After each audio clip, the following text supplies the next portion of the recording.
Hello বন্ধুরা, অনু village cooking চ্যানেলে আপনাদের অনেক স্বাগত জানাই। আজকে একটি রেসিপি নিয়ে চলে এসেছি। বেগুন, উচ্ছে, আলু দিয়ে ঝাল করব। আগে থেকে আমি সরু সরু করে আলু কেটে রেখেছি, উচ্ছেগুলোকেও কেটে নিয়েছি সরু সরু করে, বেগুনও কেটে নিয়েছি সরু সরু করে, দেখতেই পাচ্ছেন আপনারা। এগুলোকে আমি দিয়ে বেগুন, আলু আর উচ্ছে দিয়ে আমি ঝাল করব। প্রথমে তার জন্য বন্ধুরা, ভিডিওটি রেসিপিটি যদি ভালো লেগে থাকে তাহলে লাইক, কমেন্ট, শেয়ার করে সাবস্ক্রাইব করবেন। ভিডিওটি প্রথম থেকে শেষ পর্যন্ত দেখবেন ভালো করে। যারা যারা আমার চ্যানেলকে এখনো সাবস্ক্রাইব করেননি, প্রত্যেক দিনে নিত্য নতুন ভিডিও পাওয়ার জন্য আমার চ্যানেলকে সাবস্ক্রাইব করে নেবেন। আমি এখন উনুন জ্বালাবো।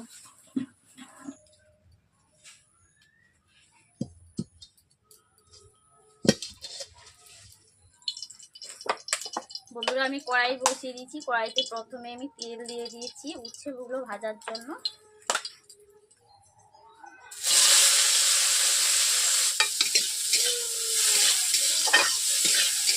বন্ধুরা, দেখতেই পাচ্ছেন এখন আমি উচ্ছেগুলোকে ভেজে নিচ্ছি। উচ্ছেগুলো এখন বেশ তিতো ভাত, একটু বেশি করে ভেজে নেব, তিতো ভাতটা কমে যাবে। অল্প করে নুন দিয়ে দিচ্ছি, ঢাকিয়ে দিচ্ছি। এইভাবে আমি ঢাকনা দিয়ে ঢেকে দিচ্ছি, উচ্ছেগুলোকে ভেজে নেব।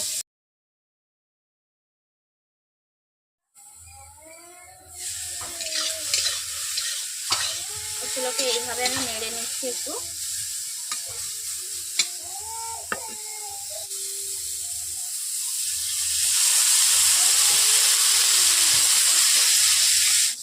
সেগুলোকে আমি এইভাবে একটু অল্প করে নেড়ে নিচ্ছি।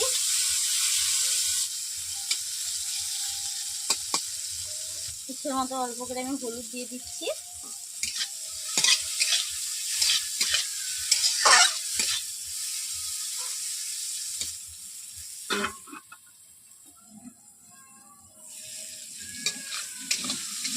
বন্ধুরা, দেখতেই পাচ্ছেন উচ্ছেগুলো আমার লালচে কালার চলে এসছে।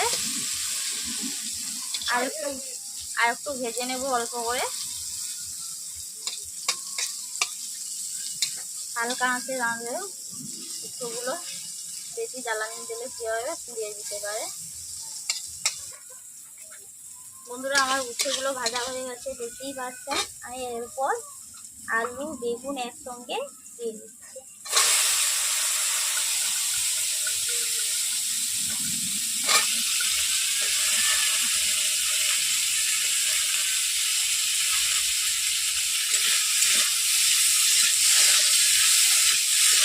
এভাবে বেগুন আর আলু দিয়ে স্বাদ মতো নুন দিয়ে দিচ্ছি। উচ্ছেতে অল্প করে নুন দিয়েছিলাম, উচ্ছেরই মতো।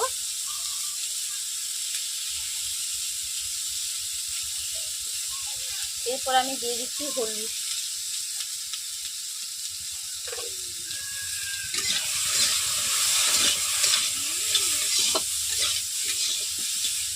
এরপর আমি অল্প আঁচে এগুলোকে আমি ভেজে নেব। আলু, বেগুন একসঙ্গে দিয়ে দিচ্ছি উচ্ছের মধ্যে। এগুলোকে আমি হালকা করে ভেজে নেব। ঢাকনা দিয়ে ঢেকে দিচ্ছি ভাজার জন্য। এরপর আমি ঢাকনা খুলে নিচ্ছি, আবারও এইভাবে নেড়ে নিচ্ছি।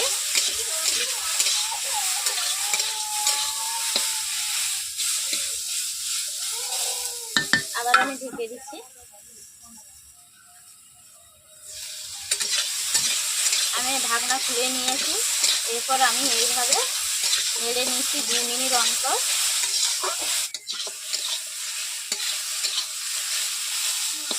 বন্ধুরা, দেখতেই পাচ্ছেন আলুগুলো সেদ্ধ ভাব হয়ে গেছে, যেহেতু আমি সবজিগুলো ভেজে নিয়েছি। দেখতেই পাচ্ছেন। ওর মধ্যে আমি প্রথমে দিয়ে দিচ্ছি জল।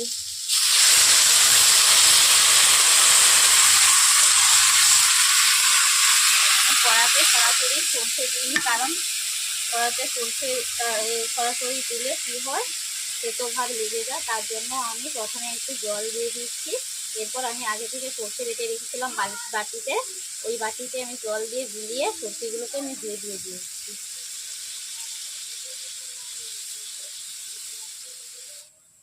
বন্ধুরা দেখতেই পাচ্ছেন সর্ষের খোসাগুলো থেকে গেছে বাটিতে।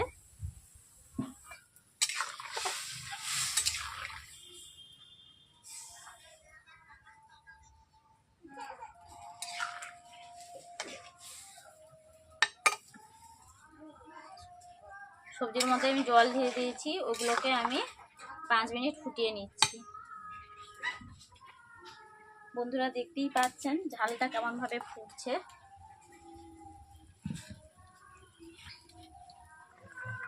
বন্ধুরা দেখতেই পাচ্ছেন আমার ঝালটি কেমন ভাবে ফুটছে। আমি অতএব খুঁটি দিয়ে এইগুলো নেড়ে দিচ্ছি আর দেখে নিচ্ছি আলুটা পুরোপুরি সিদ্ধ হয়ে গেছে কিনা। দেখতেই পাচ্ছেন আলুটা আমার সেদ্ধই হয়ে গেছে।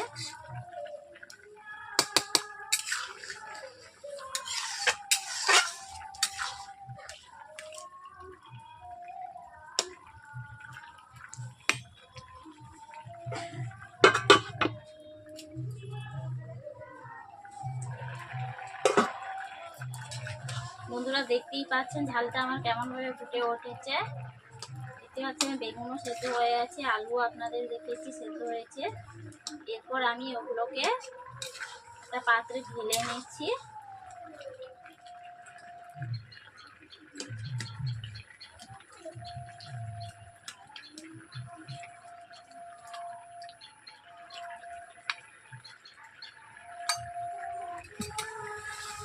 পাত্রের মধ্যে আমি ঢেলে নিচ্ছি।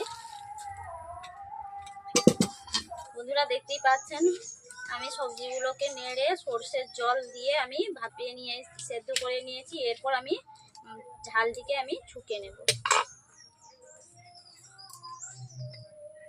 তার জন্য আমি সর্ষের তেল দিয়ে দিচ্ছি।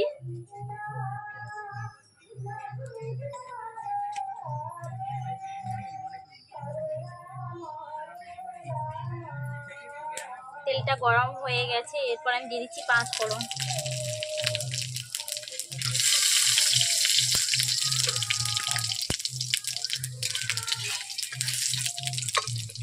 লালচে কালার চলে এসেছে। এরপর দিয়ে দিচ্ছি আদা বাটা অল্প করে,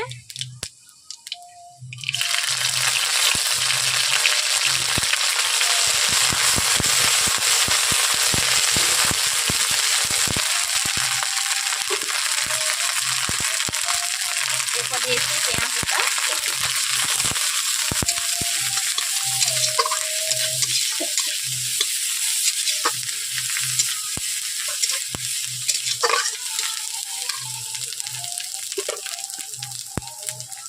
এরপর দিয়ে দিচ্ছি লঙ্কা গুঁড়ো,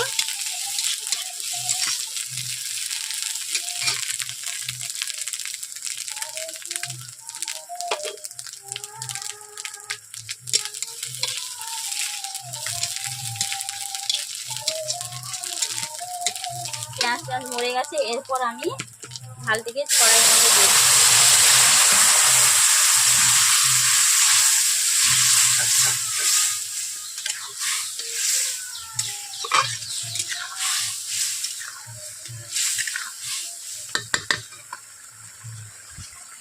এরপর দিয়ে দিচ্ছি আগে থেকে জিরে বেটে রেখেছিলাম, ওই জিরে বেটে দিয়ে দিচ্ছি।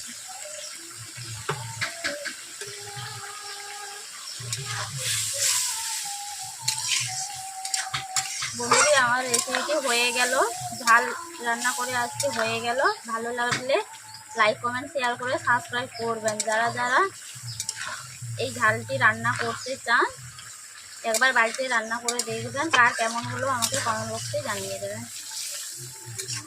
খুব দারুণ গন্ধ উঠেছে, মনে হচ্ছে এখন সেন্ট হচ্ছে। মাছ না থাকলেও এইভাবে উঠছে, যারা ভাজা খেতে চায় না তরকারি রান্না করে এইভাবে আপনারা খেতে পারেন। কড়াই থেকে নামিয়ে নিচ্ছি বন্ধুরা দেখতে।